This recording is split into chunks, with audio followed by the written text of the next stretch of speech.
배 대표님, 네.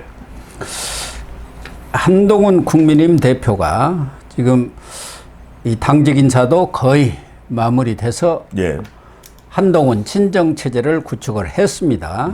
7.23 전대 이후 이제 한 20여일 이렇게 되는 것 같네요.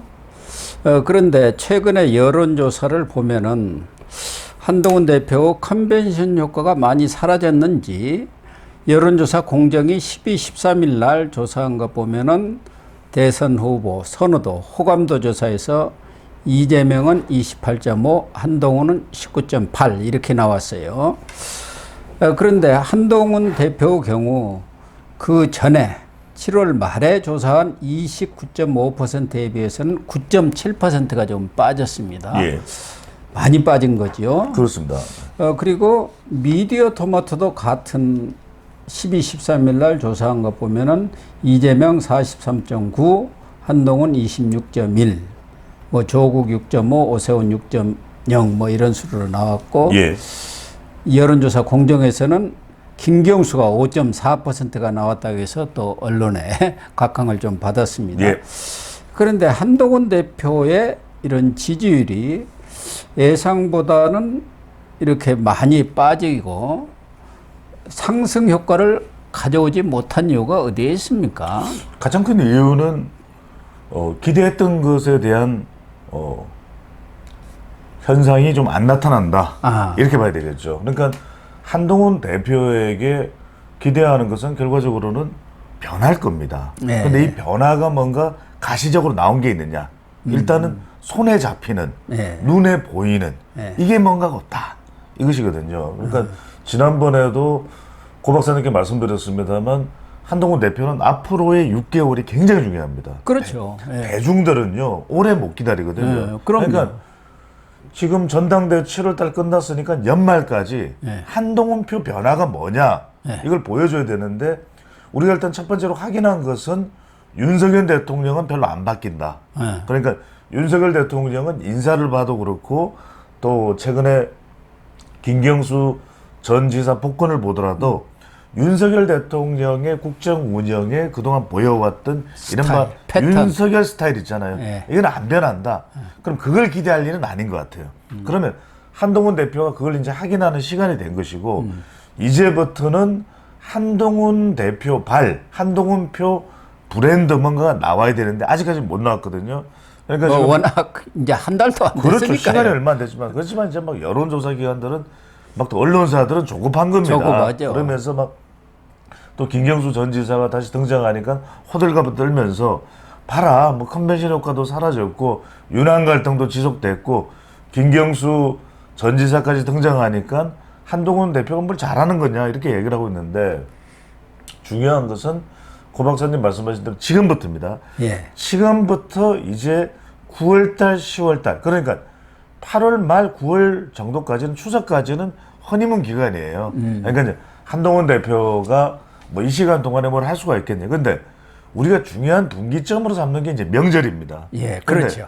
명절에 이제 이따 나중에 또 명절에 또 방송을 하겠습니다만 추석 지나면 그래도 사람들이 추석 때는 사람들이 좀 모이지 않습니까? 그러면 한동훈이 어떠니, 뭐 이재명이 어떠니, 뭐 김경수가 어떠니 이러는데 이때 그래도 뭐 한동훈이 뭔가를 보여주네 이래야지 한동훈 대표가 여전히 지지부진 뭐 한 듯 만 듯 한 듯 이러면은 이제 효과가 자칫 꺾여버릴 수도 있습니다. 그래서 그렇죠.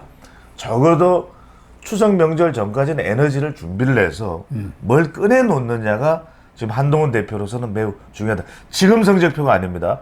10월달, 11월달 성적표도 지금대로면 안 돼요. 그러니까 지금대로 11월달에 여론조사 공정에서 발표를 했는데 여전히 호감도가 더 떨어졌다. 이러면 안 됩니다. 큰일 나죠. 그때는 올라가야 돼요. 그래서 그걸 어떻게 만들 것인가를 깊이 고심하고 지금 그래서 그동안에 좀 잡음이 많았던 게 여의도 연구원장이잖아요. 지금 이것도 그 교체설이 나오고 있죠. 교체했죠. 유이동 그렇죠. 교체됐죠, 그죠? 유이동으로 이제 전 확정이 의원으로. 됐습니다. 그때도 이거 우리가 예상했던 거 아닙니까? 우리가 또 전망을 했는데 사람들이 많이 놀랍니다. 고영신 TV 보면서 예상한 게 다 그대로 되니까 유이동 전 의원이 또 저하고 동갑 아니겠습니까? 네. 1971년생 대지 의동이 이러는데 그래서 대지 뛰니까요. 그래서 이제 진영을 갖췄습니다. 이제 네. 이제 한 두어 달 내에 뭘 보여주느냐 이게 매우 중요하다. 그러니까 친윤도 뭐 친윤 쪽에서는 너무 친한 일변도다 하지만 어쨌든 친정 체제를 구축을 했기 때문에 배 대표님 말씀하신 예. 대로 뭔가 보여주고 그것이 결과로 나오는 것은 결국 여론조사밖에 없지 그럼요. 않습니까? 그럼요. 당 여론조사, 당 지지도, 또 개인 지도 맞습니다. 이게 올라야 한동훈의 성과가 있었다 이렇게 볼 수밖에. 그럼요. 객관적인 뭐 공정한 지표라는 게 데이터라는 게 여론조사뿐이에요. 여러분들 설명드릴게요. 친한, 친명, 친윤 이게 중요한 게 아니 윤석열 대통령도 윤석열 대통령 친정 체제를 구축하는 겁니다. 예. 한동훈 대표도 당연히 친정 체제를 구축하는 거죠. 아니 정말 일극 체제를 구축한 사람 누굽니까? 이재명. 그렇죠. 이재명 전 대표죠. 이제 대표라 그래 보시죠. 뭐 대표인데 이재명 대표든 성과를 내야 되거든요. 네. 이재명 대표도 지지율이 안 나오니까 우리 시간에 잔뜩 야단 맞았지 않습니까? 뭐 김두관 후보자도 막 쓰레기라고 이야기를 하고 있고 그런 상황이기 때문에 한동훈 대표도 중요한 게 호감되는 게 중요한 게 아니에요. 정당 지지율. 네. 한국갤럽 정당 지지율 아직 발표 안 했습니다. 지금 3주간 여름 휴가라고 쉬어요. 좋은 회사입니다. 너무나 많이 놀아요. 너무 쉬네요. 네, 그러네요. 여기는 막 들어가려고 난립니다. 이 회사를 들어갈. 그래서 한국갤럽에서 이제 발표 딱 했는데 이 목표치를 한동훈 대표는 얼마를 해야 되냐? 40을 해야 됩니다. 40을 목표로 하면은 지금 지난번 35예요. 35, 35입니다. 27이었죠. 그렇죠. 그리고 이재명 22, 한동훈 19였어요. 그렇습니다. 예. 이걸 완전히 더 지지율은 더 차이 나게 차기 정치 지도자는 뒤집어 버리면 됩니다. 뒤집어 버리면 그러면은 이런 뭐 거는 뭐 다 말이 없죠. 말이 없어요. 예. 다만 최근에 김경수 복권 문제를 놓고 또 당정 간에 윤석열 대통령 용산과의 약간의 갈등도 있었지 않습니까? 그런 그 당정 갈등의 중심에 한동훈 대표가 지속적으로 부각되고 있는 것 이런 것들도 좀 피로감이 누적된 것 아닌가 하는 느낌도 들어요. 그렇죠. 물론 뭐 한동훈 대표가 잘못했다는 게 아니고 아닙니다. 어쨌든 국민들 입장에서 볼 때는 대통령하고 한동훈 대표 간에 지난 1월 이후 뭐 한 4차례 정도의 윤한 갈등이라는 소위 그렇죠. 이런 것이 있었기 때문에 왜들 저러나. 아, 그렇죠. 그럼 다 떨어지는 거 아닙니까? 다 망하는 거죠. 망하는 거죠. 예. 그래서 거듭 말씀드립니다만 이걸 우리 시청자분들은 잘 보셔야 돼요.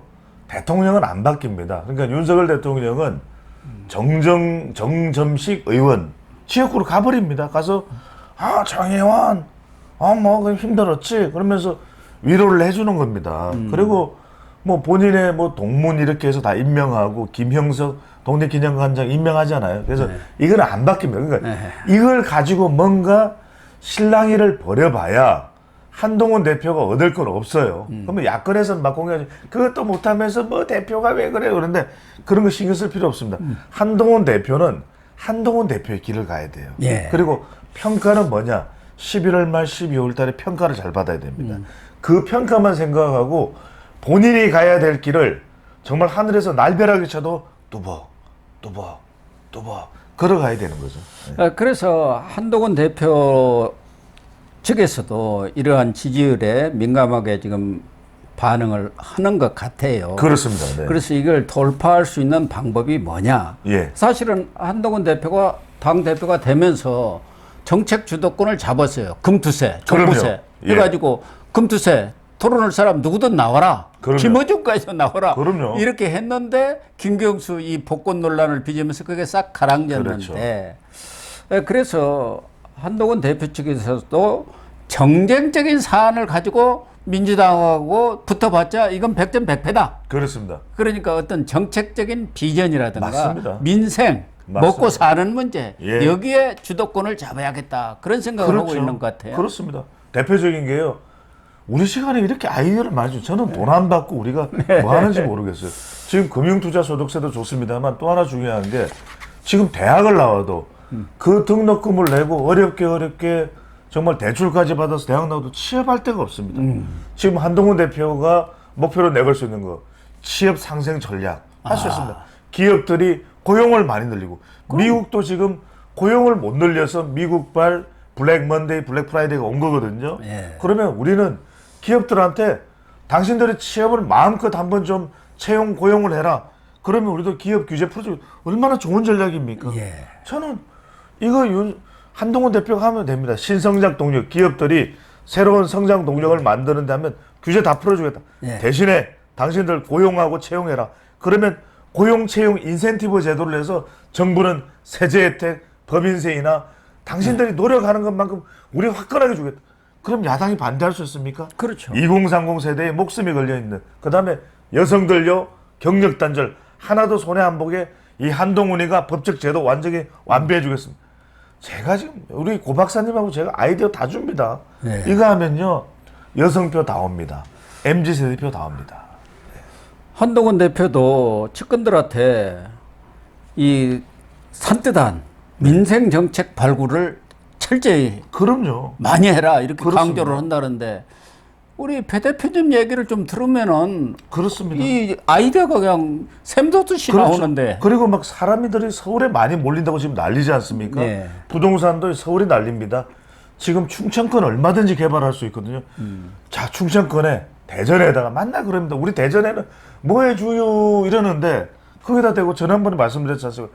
여기다가 바이오 사이언스 대단지, 사이언스 수도는 대한민국의 대전이다, 세종이다.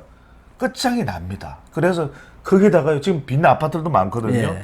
대전, 오송, 청주, 충주 빈 아파트 많아요. 거기에 젊은 세대들 따고 다 취업시켜버리고요. 그러면요, 사람들 이야, 한동훈이가 대단하구나. 네. 어디서 아이들 고영신 TV 이러지 않겠습니까? 예. 한동훈 대표 측에서는 지금 반도체 지원에 대해서 아주 파격적인 지원 방안을 그럼요. 당론으로 지금 강구를 하는 것 같아요. 그렇습니다. 대통령 직속의 반도체위원회도 만들고 산자부 산하의 반도체 본부 이렇게 만드는 안을 지금 강구를 하고 있는 것 같습니다. 예. 전국에 뭐 AI 고등학교 한 10개 만들고요. 예. 그 다음에 AI 중학교 10개 만들고 이래버리면 됩니다.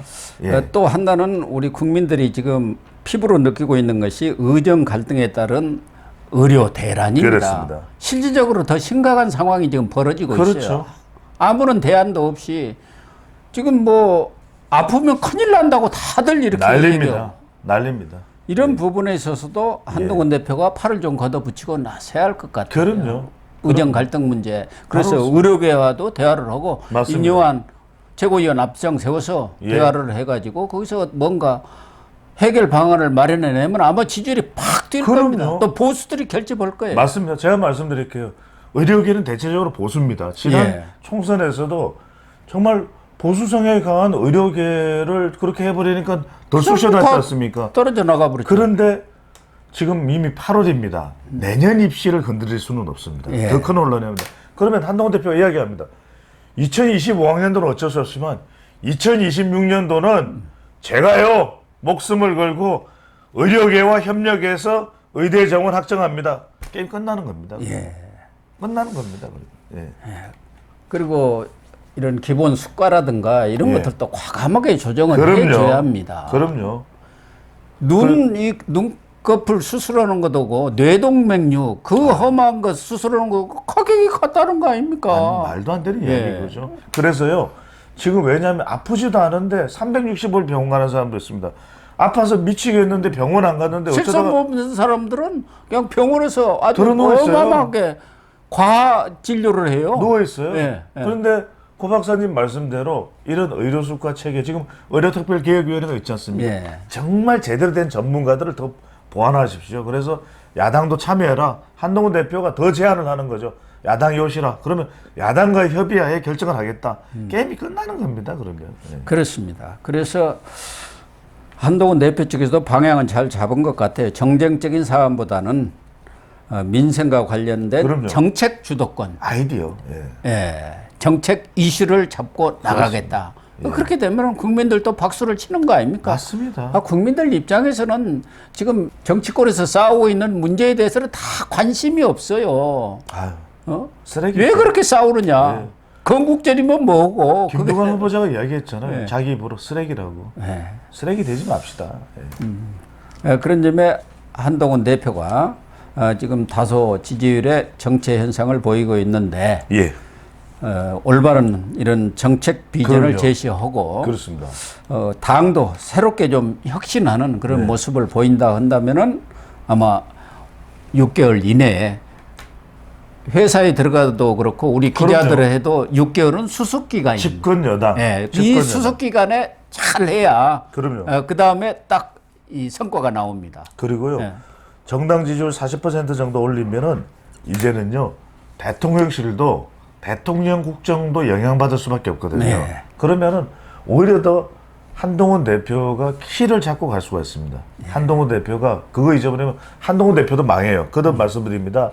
정신 바짝 차리고 정말 절벽에 서 있는 마음으로 정말 배수진을 치고 해야 되는 거죠.